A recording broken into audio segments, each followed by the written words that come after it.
Good afternoon, everyone, and welcome to today's Powerplay Tuesday class. The topic for today is going to be focusing on social investing. So, we're going to talk about how you can transform your community by investing through a self directed IRA or otherwise. Really, the focus here are investments that are going to make a difference while making you money.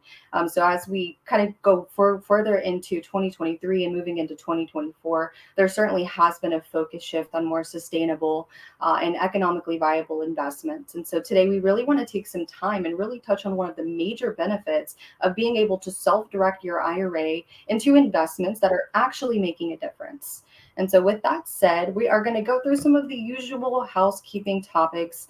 First and foremost, a disclaimer that this is solely for educational purposes only. We do not provide any form of tax, legal, deal structuring, or investment advice. We also do not endorse any certain products, services, or investments. If you do seek investment advice, financial advice, whatever that may look like for you, please reach out to an attorney, an accountant, a financial advisor before you transact with any investment, person, or entity. So it's very important that you do that due diligence. We are a large proponent of the due diligence that goes behind all of this type of investing. So certainly do what you need to do on the front end to make sure you succeed on the back end.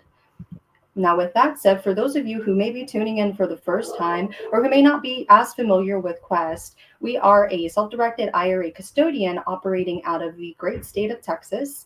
I'm speaking to you today from Houston, but we do have 3 offices as well. These are located in Austin and Dallas. And so through these 3 offices, we have events in person. We, of course, are coming to you from our online educational platform, but we have networking and educational events that we host in person at these offices. So if you are located in one of those 3 cities or near them, I highly encourage you to come check it out. We just recently did a rental forum throughout the 3 offices that did really, really well, had a lot of great information for short, midterm, and long-term rentals.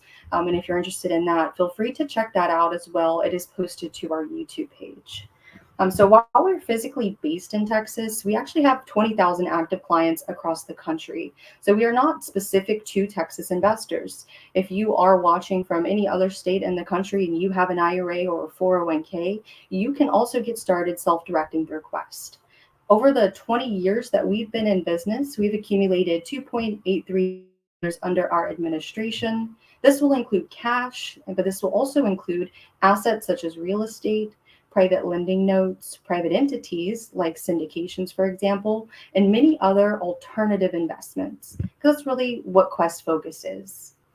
So out of this 2.83 billion that is currently under our administration, about 415 of that is in undirected cash, 415 million, my apologies.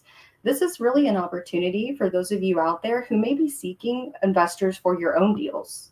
We're going to talk a little bit later about some restrictions with the plans that we've discussed today, and a way for you to still use IRA money, even if you may not have it, or if you have your own deal that you can't put your IRA money into, is to seek out other IRA 401k investors. And we'll talk about some opportunities on how you can get involved as well. Last but not least, the main question we get whenever we are going through those calls with you is what really makes Quest as a self-directed IRA custodian stand out? The biggest thing that we like to highlight is our world customer. We do not have an automated line. You can call in and always speak with a representative. You have an assigned IRA specialist to your account. We are very education centric, not only for clients, non-clients as well, and more importantly, our employees. Right now, we're sitting at about 120 employees across the 3 offices. And again, we highly encourage you to come check us out. Now, I want to talk first about what a self-directed IRA is and why you might have one. A lot of times when we discuss the terminology self-directed IRA, it's under the assumption that the IRA is a different kind than you would see at somewhere like Fidelity or Charles Schwab. But ultimately, this is the same IRA ruled by the same tax code. The difference here is the custodian and what they allow you to invest into. So using Fidelity as an example, their focus is on the public market, so stocks, bonds, mutual funds. Quest focus and specialization are on alternative investments like real estate. So whenever you are looking for a self-directed IRA custodian, you are seeking out an alternative investing custodian. And that in this instance would be the asset type that you are pinpointing on to grow your portfolio. Now, some of the reasons why you may transition over from maybe a more traditional style IRA to a self directed IRA come down to three main benefits that we want to talk about. Of course, there are many more, but these are the three we want to focus on today. First and foremost, diversification. Being able to work your money both in the public market and in the private allows you a true form of diversification. So you're not just relying on one, you're relying on both. And you're able to utilize this to your advantage by investing into an asset class that maybe you know a little bit better. Our investors with Quest as of today, about 80% of these are already real estate investors. So these are people who have already dealt with the asset class. They have the network to support these kinds of investments. And now they're just choosing to transition that IRA 401k qualified money into an account, or they can park it into investment that they know and they trust. So diversification is one of the major reasons we see people ultimately making that transition over. Now, as with any IRA out there, tax savings is going to be a benefit across the board. The reason that you would invest your IRA money instead of your personal money is because of the tax savings that a qualified plan can provide to you. This is going to differ depending on the account type you're using, traditional, Roth, SEP, simple, whatever that looks like for you. And we'll talk a little bit more about that in just a moment as to which accounts can offer you which benefits. And for today's focus, we're going to touch heavily on social investing.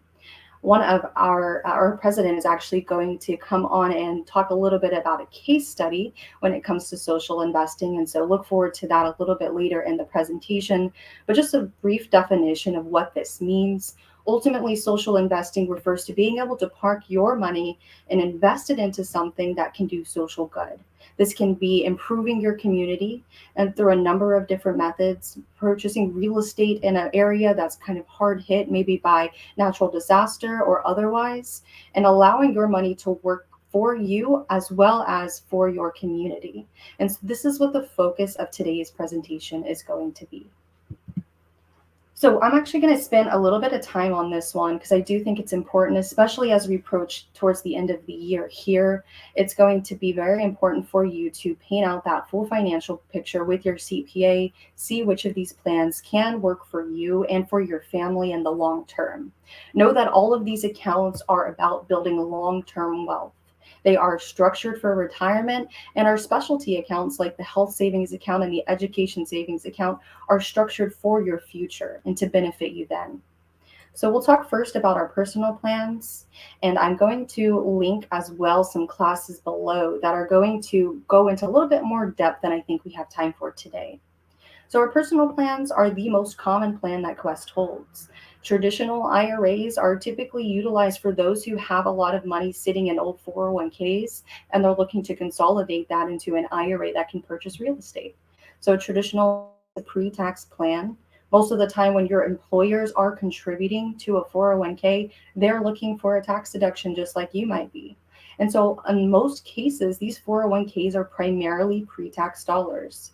So when the money goes into the plan, someone's taking a tax deduction for it.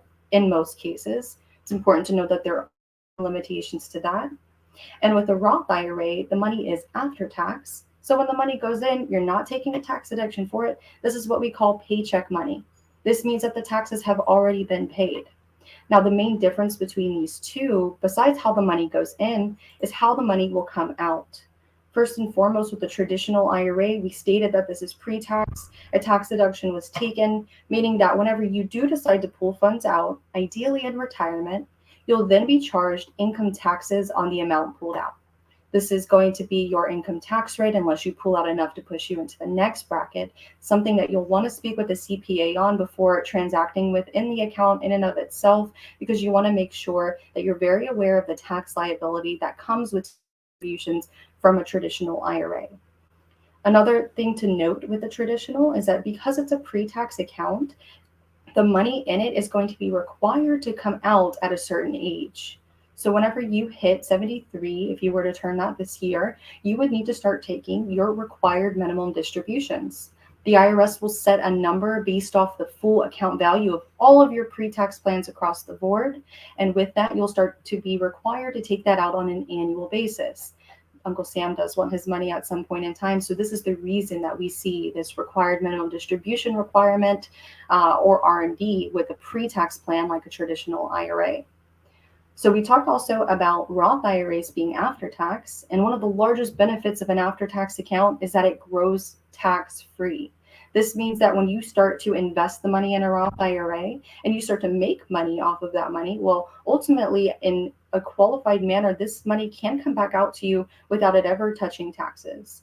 So this means that you will need to meet two qualifications. I'll talk about the most common ones today, but I highly encourage you to check out the video that we have on the plan that will go into depth about what other qualifications you could potentially fall under. But the two main qualifications to remove money from a Roth IRA is one, that you have turned 59 and a half. This is what the IRS sets as retirement age. And so with the traditional IRA, when you hit that threshold, no penalty for removal, just income taxes.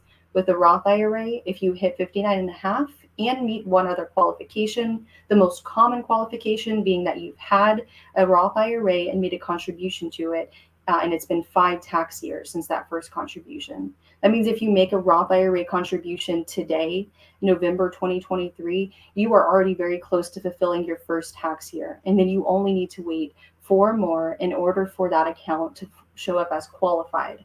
You then would only be waiting to turn 59 and a half before you can dip into everything you've made in that account completely tax-free. So this is such a great tool, not only for those out there who may have are looking to transition for that tax-free retirement, but also for young individuals out there, your children, niece, nephews, cousins, whatever that may look like for you and your family, to get them started on that 5-year clock, because this account essentially acts as a glorified savings account. With the Roth IRA, anything that's going into it from your paycheck money, that's out-of-pocket contributions that you're making to the plan, these can always be removed at any time, tax and penalty free.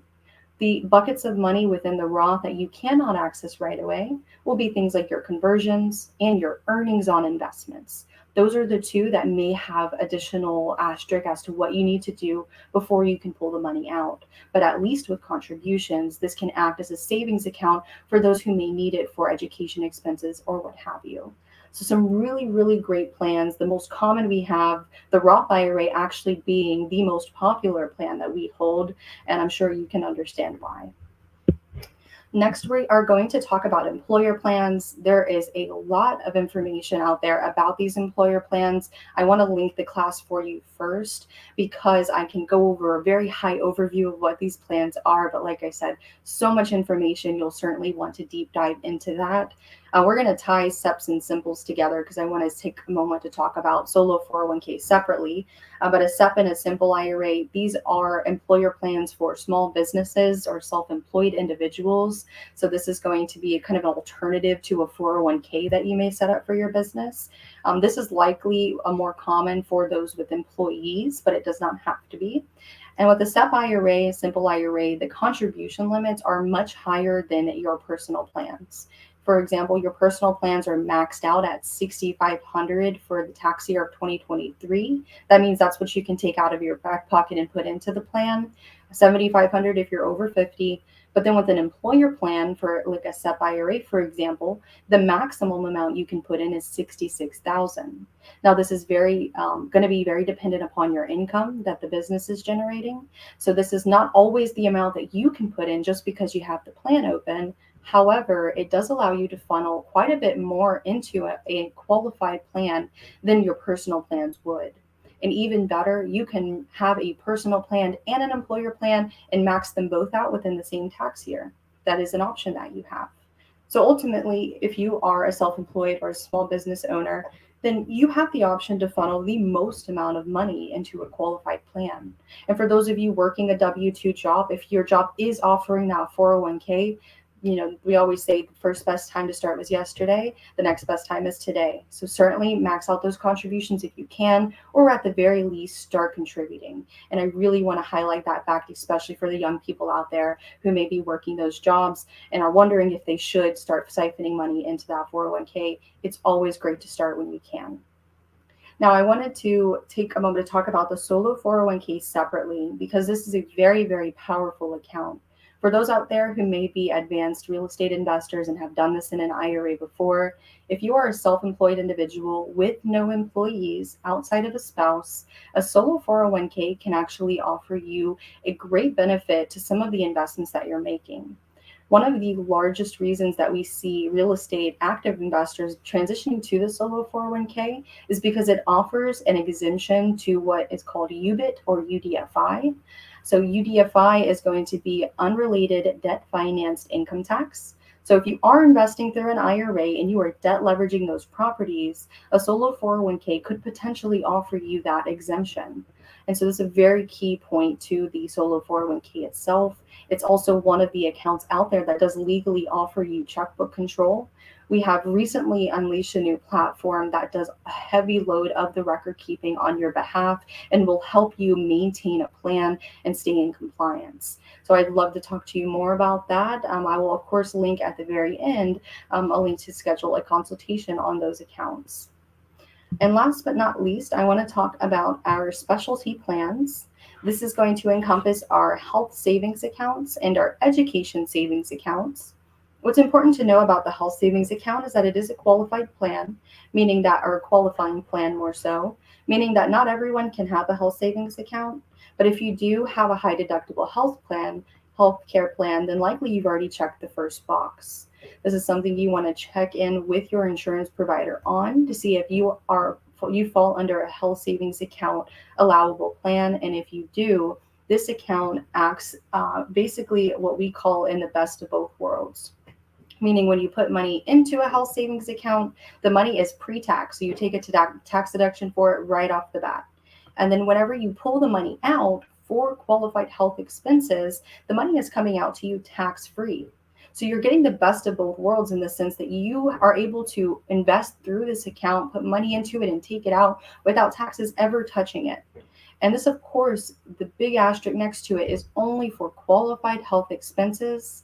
The class that I've linked here is actually going to go into the publication that the IRS has put out about what constitutes as a qualified health expense. And I think you would be surprised at how long that list is. So certainly check that out if you do qualify for the plan, especially when it comes to alternative investing. We see a hesitation being, well, I don't want to invest in real estate and not have that money to go back and take out for expenses when they come up.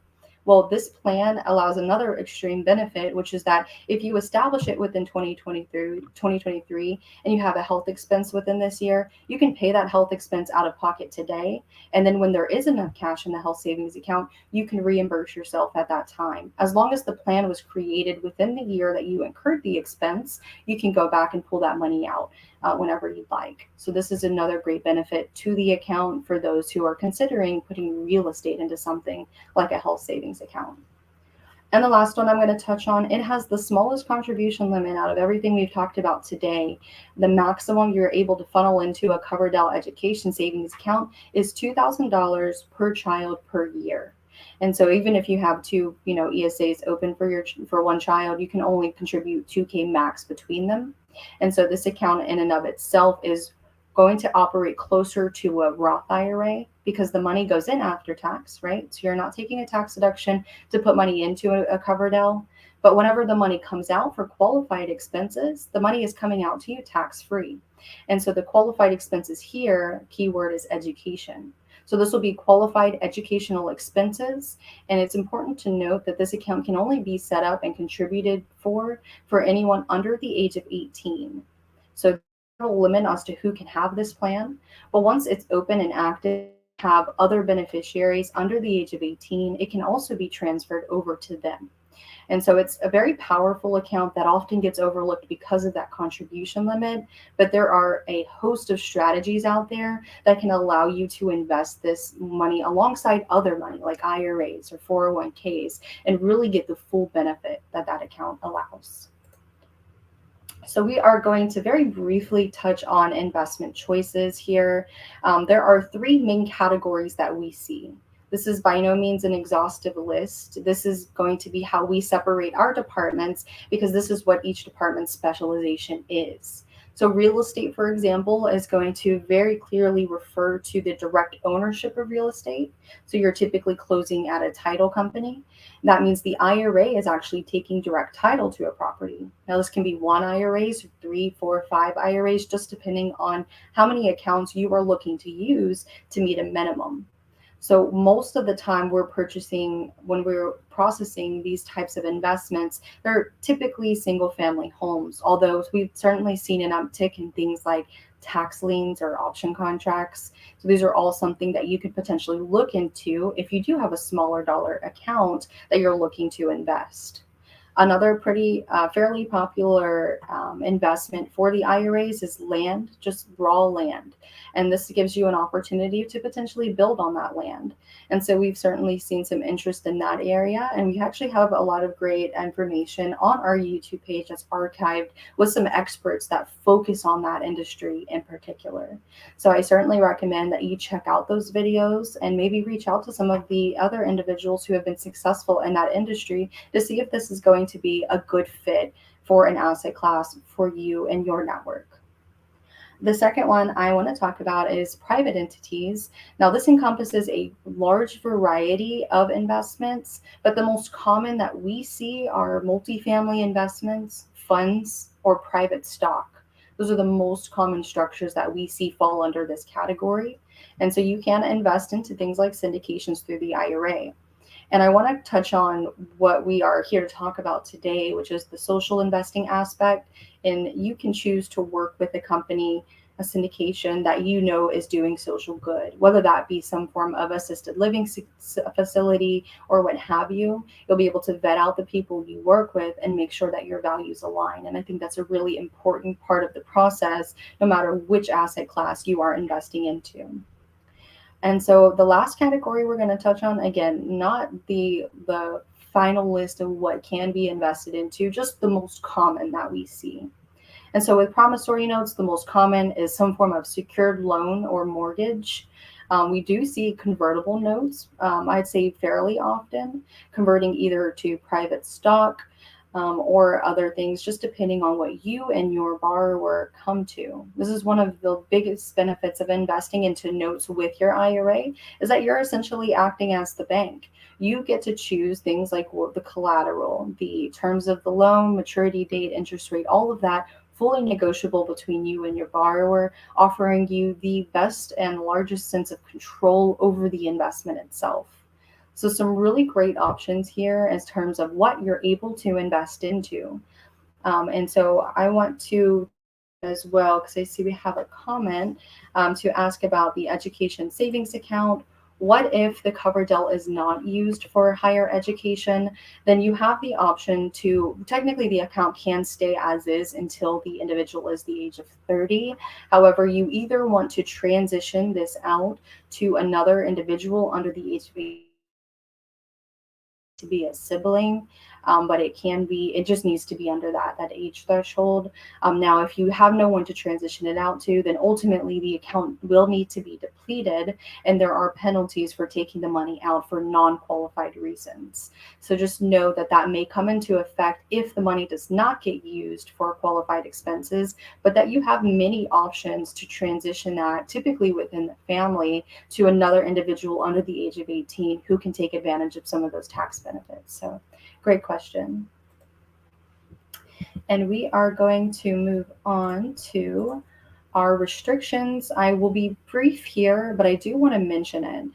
Restrictions when it comes to investing fall into three main categories: people, transactions, investments. We're going to go bottom to top. Investments, this is going to be things like life insurance that you cannot invest into. It's also going to be things that are considered collectibles. So typically that's like art or liquor or anything that may be considered vintage.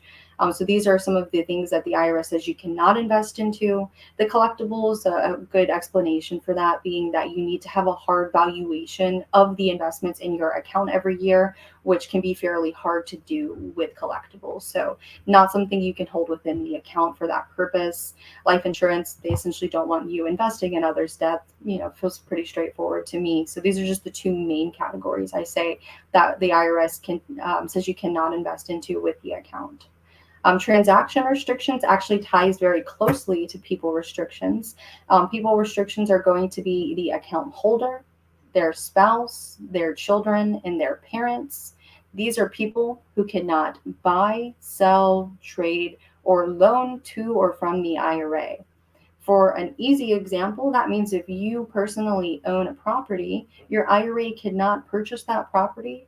There cannot be an exchange of that property where you plan to contribute a real estate property to an IRA. This cannot happen. So you will need to make sure that the IRA is transacting with third-party individuals in order to make these investments. The idea here is that these people are kind of up and down the ladder, right? So in the event that someone is going to inherit the IRA, it's likely going to go up or down. And they created the accounts, IRAs, Roth IRAs, qualified plans in general, with the intention for you to benefit from them in retirement. So they build out these rules to make sure that you're not benefiting from them today, but you're creating the investments within the account for investment purposes only. So a lot of times this is so you can build out that wealth for the long term, but not necessarily benefit from it today, which is again one of the questions that we get. Why would I invest through my IRA when I can do this with my personal funds and get that cash flow immediately? Well, one of the main reasons that people do that is because they are thinking for the long term. You're wanting to build that wealth for yourself and for your family. That way you can take it a little bit easier when it comes closer to retirement age, whatever that may look like for you.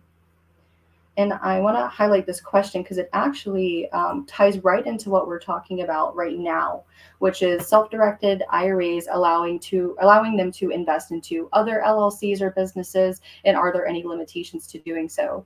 Really great question, because I talk about the individual people, but know that there are disqualified parties as well. And these parties extend to companies that these people own, control, manage, or are highly compensated by.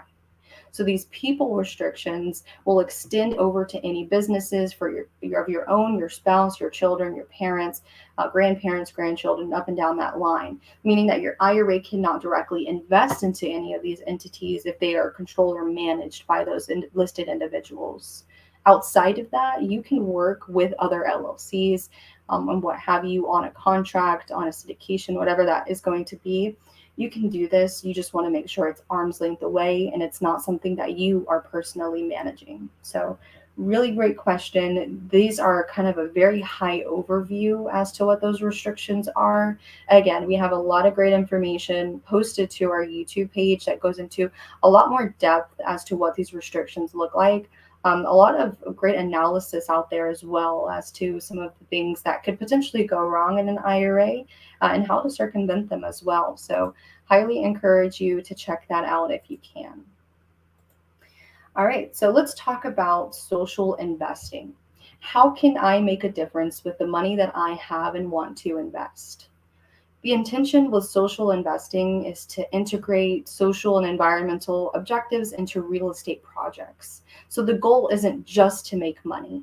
It's also to focus on things like the environmental impact of the investment that you're making, and more importantly, in some cases, the social impact of some of the investments that you're making. I will say primarily when we talk about social investing, we talk about real estate, because real estate is one of the larger impact investments that really kind of reverberate through the community. Whenever you purchase real estate, whenever you fix it, you flip it, and you employ individuals in that community to help out with this project, it has the largest footprint. Whether or not you're paying attention to its social impact or not, you are changing the community every time you go through a process like that. So this can typically be done in a way, even without thinking about it, by being able to align your investment portfolio with your values. And so if you had a moment to tune in to our QuestCon live event that we hosted, that was last Friday, there was a lot of talk about some of the mindset shifts with regard to how these individuals became so successful in the industry. One of the larger takeaways from that was that it's important to very clearly define your values and invest accordingly. There are these moments when you are so focused on the money and the terms of the deal and how we're going to make this work that you almost overlook something so important like, where do I see myself going in the long run? And why am I here today doing this to begin with? And so it's extremely important for you as an investor, as an individual, as a family member to clearly define what your values are and what you want from the moves that you're making. As I stated in the beginning, there are growing demand for responsible and ethical investments, and being able to align your values with your investment portfolio will only push that demand forward. So, very, very important, and something that, from speaking with many successful real estate investors, has only helped them become more successful. So, something that maybe you don't always have at the top of your mind, but maybe we're taking a few minutes out of the day to clearly define those goals and how they align up with your values for yourself, for your family, and for your long term picture. Some of the ways in which we've seen our clients invest socially. One, again, we have a video on this. It's going to be investing into affordable housing. This is something that we have seen actually growing over time, especially in the COVID era. So if you are looking for some information on that, we do have some posted to the website. Again, another factor that we see people focusing on, and I think this actually has a lot to do with syndications whenever individuals are choosing who they want to work with when it comes to these, because as you may or may not know, there are many funds out there that you can get involved in. And so whenever you're looking at the factors for who you're working with, something that we've seen people focus on is in the environmental sustainability of the teams that they choose to work with. What are they doing to ensure that that is going to be implemented in every property that they purchase, especially large scale multifamily, for example? So environmental sustainability, let's say you're on the syndicator side, maybe you're raising capital. This is something that you can highlight as an individual to make you stand out from some of the other opportunities out there. I also briefly mentioned this earlier, but I do want to very much so touch on the impact that employing local contractors has. It's easy, I think, to hire the big names, and I've been guilty of that myself, but to really vet out some of the individuals that are out there that are putting their heart and soul into creating their small business and putting just a little extra touch on some of the jobs that they can do, it's really important for you to be able to prop up the other individuals in your community, because you are on your way to success. You're purchasing this property, you're ready to see it grow, as well as your own portfolio, but you're able to also do this with others by employing their specialties, of reaching out to those individuals, doing a little bit more research maybe than you would going with the big names, and finding individuals that you trust, that are in your community, and that can honestly get the job done, maybe even better or more efficiently than the big names. So this is one way that you can make a very large social difference with your investments, is by focusing on that local work and that local talent that is all around you. This one I've also touched on a little bit more, but this is investing in your community. So for us, this may look like investing where I grew up, maybe investing where I see myself in 5 or 10 years, or maybe somewhere that your family lives, whether that be your children, your parents, whatever that is for you. Being able to put money into a community like that and prop up that community again through local employment, but also through some of the upgrades that you could make to that community as a whole. So another really great factor if you're considering investing for social purposes. And last but certainly not least, this comes about in no matter what asset class you're going to be investing into when it comes to alternatives. You want to make sure that your goals are aligning with your partners. And I'm not just talking about the goal to make money, because that's what we're all here to do. We are talking about the commitments to your values. So you want to make sure that those values align with the individuals that you're working with, whether that be a syndicator, whether that be a joint venture partner, whatever that is. You want to ensure that you're both there for the same reason, that you very clearly defined your why, and you are going to continue working towards that. And so these are some of the ways I wanted to highlight that we can make a difference. Now, I do want to take some time here, and I'm going to allow Nathan Long to, it's actually a pre recorded video, so I want to give kind of a disclaimer here. We will take some questions. I will answer them at the end. The volume for this video is very low, so I do apologize for those of you who are listening live now. If you do want to hear the video, you may need to turn your volume up quite a bit. Know that whenever the video ends and I come back on, maybe turn it down just a little bit so we don't blow your speakers out. But I did just want to give that quick disclaimer. The volume's very low. We are still going to play the video. And if you have any questions at all, I will be right back on after it stops. Another quick mention too is that this will be archived on our YouTube page, so maybe you can't hear it now, but you could potentially transcribe it or go through the closed caption feature when you watch it online. And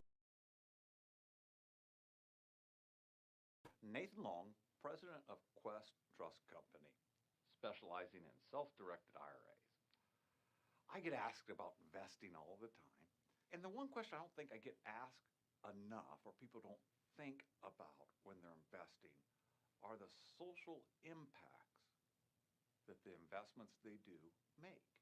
I think that people forget how important their money is. There's all types of ways that we can socially invest if we think about it. I know what kind of led me into looking at different things is many years ago, when I first started savings, I had my 401k and it was doing really well. I remember that. And, it was one of those good up years. And I was thinking, I want some more of this particular fund that was in the 401k. It was an aggressive growth fund. And I decided to do some research on it. And so as I was looking and researching, I wanted to find out what companies they own. And so I had called them and said, oh, I own some shares in 401k. And they said, certainly, Mr. Long, I will send you a prospectus. And I got a prospectus. And as I read through it, I realized it was missing something. It didn't tell me what the companies they're invested in. It talked about their strategies, but it didn't really have a list of the companies that they had. All right. Take a phone call. Hey, I got this prospectus thing, but I was trying to see the actual companies that this fund was holding.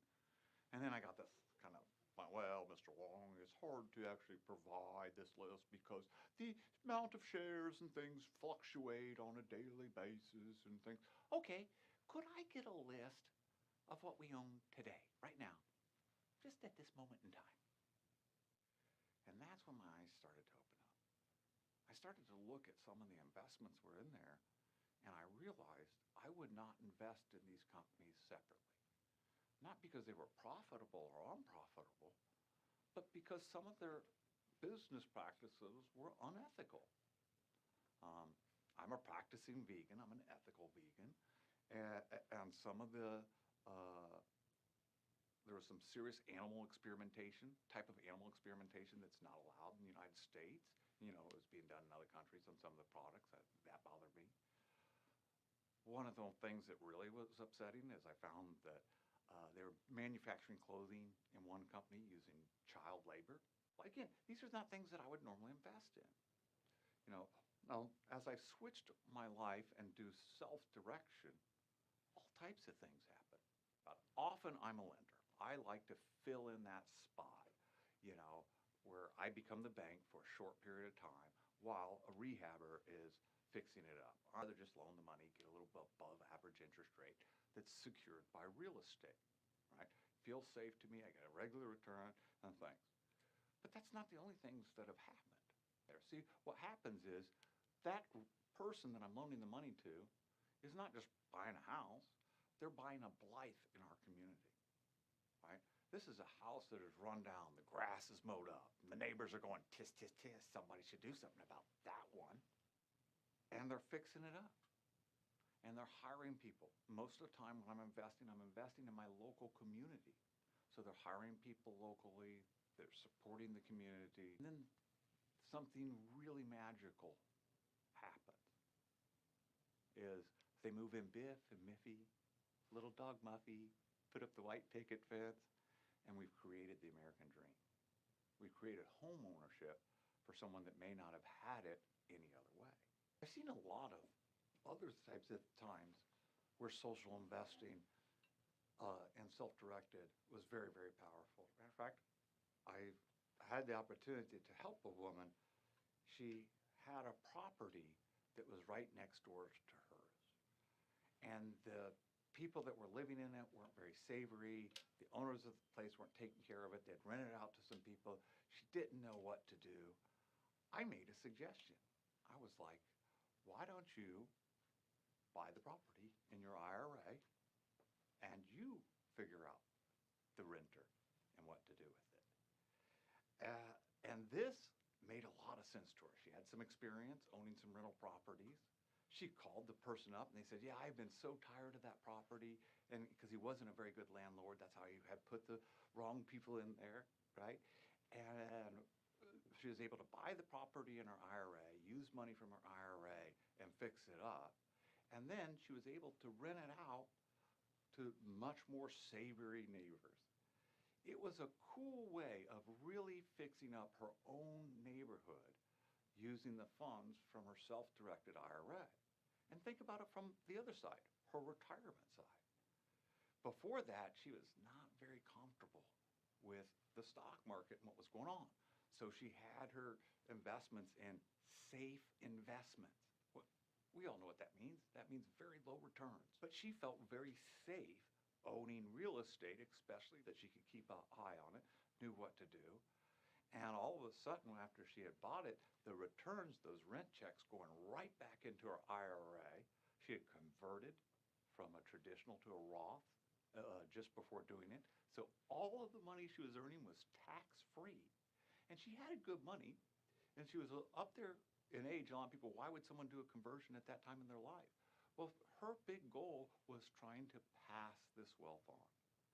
And what was so exciting to her wasn't just that she was able to use her money to help her own neighborhood and stuff, but she had created the type of investment that she could pass on. In other words, she wasn't just handing a pile of money to her younger kids that she was worried that might not be the best investors. Instead, it was a tangible asset that produced money every single month. And she really felt that, well, they'll hang on to this versus if I just give them a bag of money, it will go buy a new car and they'll spend it. You know, this will go ahead and provide for them and provide for my grandkids and leave the legacy that I really wanted to leave. And so again, when you start thinking about social investing, knowing where your money is important. I always like to say, your money is just like your teenage kids. If it's midnight and you don't know where it's out doing something you don't want it to do. When you think about that, think about what I just said. With self-direction, you have the ability to get above average returns secured by real estate. In Texas, very easy if the person doesn't pay to foreclose and take over the property. It's actually very easy to foreclose in this state for this type of loan. And at the same time, you're creating jobs in your community. The houses are looking nicer, right? We're stimulating our economy and ultimately creating the American dream of home ownership. What would you rather invest in? Animal experimentation and child labor with a risky rate, may go up and down the stock market, or in your own community and do it getting above average returns? Think about it. The point I would try to drive home is this doesn't have to be my story. This story can very easily be your story. And there's plenty of good, free education available to you for Quest to try to make these wonderful stories happen in your life. Thank you. All right. Well, thank you for sticking through that with us. He really made some really great, pointed out some really great sentiments that I think are often overlooked. And one of my favorite parts about his story was the transition over to self-directed IRA and how that really allowed Nathan to take control over what he was investing in, and more importantly, who he was investing in. Like I mentioned, I know the volume is a little bit low, so if you want to go back to the playback that we're putting on posting on YouTube, you'll be able to either transcribe it or just blast that volume a little higher. So apologies for that, but some really great information. I highly encourage you to listen to that if you can. So let's talk about what you would need to do to get started self-directing your IRA and really putting to work some of the social investing factors that we've talked about. First and foremost, just as a high overview, this is generally what the steps look like. Of course, there are some paperwork involved, and you will have an IRA specialist assigned to you to walk you through each and every single one of these steps. First is getting the account opened up. We are running a promotion that I'll talk about very briefly, but we always take 24 to 48 hours. Give us 1 or 2 days, we'll have everything established in the system. You'll have a client portal to log on to, and then we can get started on funding your account. This is typically done in one of three ways: transferring from another IRA, rolling over from an employer plan like a 403B or a 401k, or even just making an out of pocket contribution to those plans. Maybe you're just wanting to get started, get your children started, being able to contribute to a Roth IRA, an education savings account, or even a health savings account for you and your family request. And so these are the three main ways we see our clients funneling money into these accounts. The number three, and sometimes this is step number one for a lot of people out there, is to locate your investment and who you want to work with. Once you've done that, we are going to have one of our specialized teams walk through the paperwork that we need to see to show that your IRA is making the purchase. You'll complete our investment approval forms, although we built everything out through our portal, so we've made it very easy for you to transact almost completely online.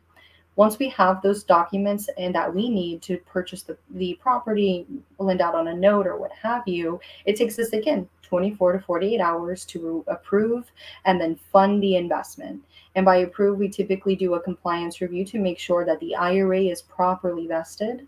One of the things you'll always want to do, of course, is your due diligence, speak with an attorney about the viability of the investment. And on our side, we just look at it to make sure that your IRA is properly listed and that you're not engaging into anything that's considered blatantly prohibited. And so this is a very quick process. Typically, funding the account takes the longest only because it's out of Quest hands. With any transaction that we can control, it is a quick 24 to 48 hours to get that done for you. And then on the side of promotions that I wanted to bring up, for the full month of November, we will be covering your first investment. So typically it's $125 for us to review and facilitate a transaction for you with regard to making an investment.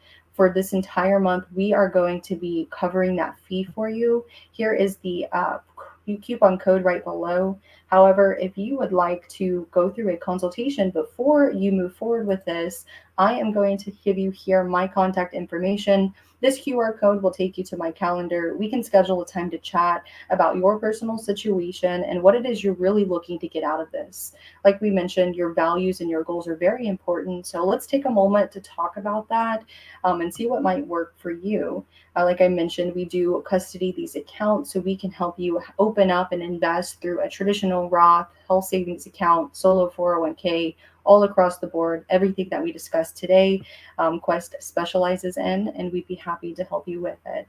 So I'll give you a moment to scan that if you'd like. My email is also there. Or if you're looking for some more education, visit our website, go to the education tab. We've got a really great course on the many different opportunities that there are out there with self-directed IRAs. Or even better, if you have a moment right now, we have a full IRA specialist team on staff ready to answer your questions. You can dial that number during our business hours, 8:30 to 5:30 Central Time, Monday through Friday, excluding any bank holidays. Get in touch with them right away. That's one of the things that really helps us stand out as a custodian, is that you are able to just pick up the phone and get on a call with us, no matter if you're talking to an IRA specialist, a real estate specialist, or what have you. So some contact information here I very much encourage you to take note of and check out some of the resources that we have on our page. I also want to highlight this event, especially for those of you out there who may just be getting acquainted with our educational classes. We do a very large event, and this is going to be every other year for us. This one's coming up in June of 2024, and it will be taking place in Irving, or for those of you that are not as familiar with that area, it'll be closer to Dallas, Texas. So if you would like to attend, if you're local to Dallas and this is going to be an easy yes for you, this is going to be the cheapest that tickets get. We have Black Friday promo going on right now that will get you $50 off of the purchase price. That brings it down to $300. We're expecting upwards of 800 people at this event. It is all focused on alternative investing. It is not specific to IRAs. So if you are out there and you are in the alternative investing market, I highly encourage you to check out this event. Even just take a look at the website, questexpo.com. Look at some of the speakers and the panels that we have lined up for you. It's going to be really the event to be at if you are looking to expand your network and your education. So again, that Black Friday code, this is good until this Friday. So please use it if you can. The ticket prices are only going to go up from here. And for those of you who have attended in the past, you know how valuable this event can be. So feel free to go through this link. You can also send me an email and I'll send you a personalized link and make sure that you get registered under that code. And last but certainly not least, I do want to do a little bit of a plug here for the events that I've talked about. We not only archive these through our YouTube page, but we do also archive them through Facebook as well. So pick your favorite medium. You will see every class that we've done live posted there. We also do classes every Tuesday and Saturday. Again, restricted for things like holidays, but for example, we'll be here same time, same place next Tuesday, and typically every Saturday at noon Central Time, we'll also be hosting a class. These are not just done by IRA specialists like myself, they're also done with experts in the asset class that maybe you are looking to get into, like rental properties, fix and flips, multifamily, private lending, all over the board. Really, we have these individuals come out and talk to us about what that may look like for them and maybe how you can get involved as well. So some really, really great information we're putting out there. And last, I want to touch on our virtual networking happy hour. For those of you who have not attended this, maybe looking at investments, or maybe you just want to get a feel for the market and what's out there. The virtual networking happy hour is a Zoom call that's open to everyone all across the country, no one in particular. And it's for the fourth Wednesday of every month, 6:30 p.m. Central Time. And so next month, it'll be a little bit closer to the we may end up moving it from the fourth Wednesday, but it will be taking place in December. So if you have some interest in really getting a feel for what's out there right now, either you have the opportunity yourself or you have money and you're looking for somewhere to park it, this is a great event for you to attend, completely free. You can log on and join and talk with other individuals who may be out there. And that's about all that I have for you. I didn't see any additional questions pop up while I was talking. So if you have any last minute ones, feel free to throw them in there. But from Quest and from myself, I want to thank everyone for coming out, taking some time out of your workday to come and watch this class and learn with us here. We very much appreciate that. And I highly encourage you to check out all of the resources that we have to offer. For the most part, everyone's favorite price of free. So we'd love to help you out with your journey. And let us know what it is that we can do to help you in the future. Thank you so much, everyone, and have a great afternoon. See you same time, same place next week.